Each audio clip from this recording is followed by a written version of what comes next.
As we leave the gates closing after 1 or 2, it's worth remembering, Balmoral is a huge functioning family estate and folk will work there, come and go, and we've seen cars do literally that, come and go. If they look like being ones that matter, we will tell you.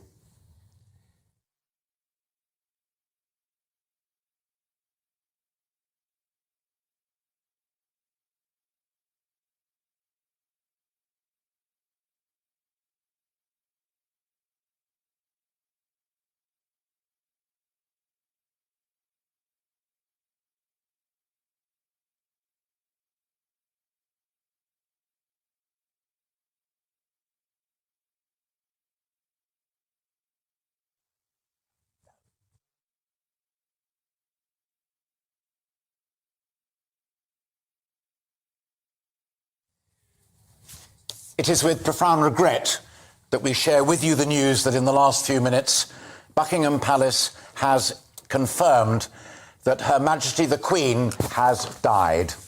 The statement reads, and I quote, "The Queen died peacefully at Balmoral this afternoon. The King and Queen consort will remain at Balmoral this evening and will return to London." That is the statement from Buckingham Palace. We will now fade to black and we will play the national anthem.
"25 minutes to 7, and Buckingham Palace has indeed confirmed in the last few moments that Her Majesty Queen Elizabeth II has died. She was 96 years old. Her Majesty passed away at her family estate, Balmoral, in Scotland. A statement from the royal family reads, "The Queen died peacefully at Balmoral this afternoon. The King and Queen consort," and because that will be the first time that you've heard it, we are referring to Charles and Camilla. The King and Queen consort will remain at Balmoral this evening and will return to London tomorrow. They are also supported, the new King and his Queen consort, by brothers, by sisters, and by children. It is a profound moment constitutionally when the longest-serving monarch passes away and dies, and as the expression goes, the Queen is dead, long live the Queen.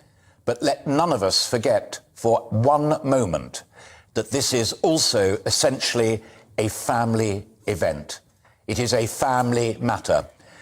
The woman that you're looking at the moment on the screen, with that Windsor wave, that look of determination, was yes Queen, was yes head of the Commonwealth, but was also a wife and a mother and a grandmother and a great-grandmother.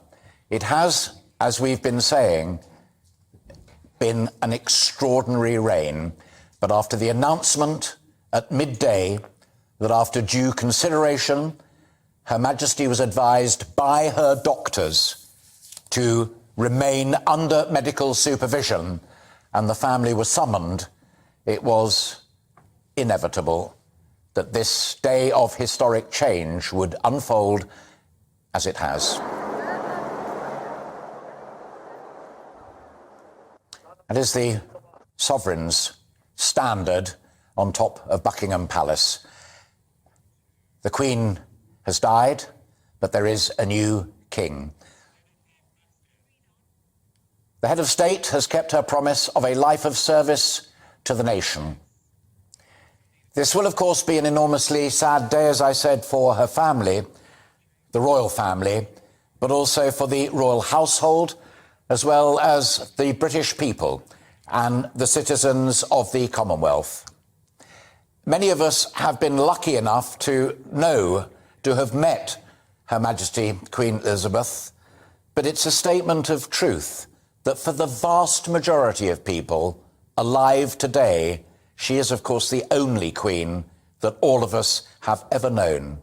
We simply haven't known another monarch, however many we may have read about and studied at school or at university. Her Majesty was the longest reigning monarch in British history and the longest serving female head of state in the world. So make no mistake, today truly is one that I think will stay in all of our minds for a long time to come.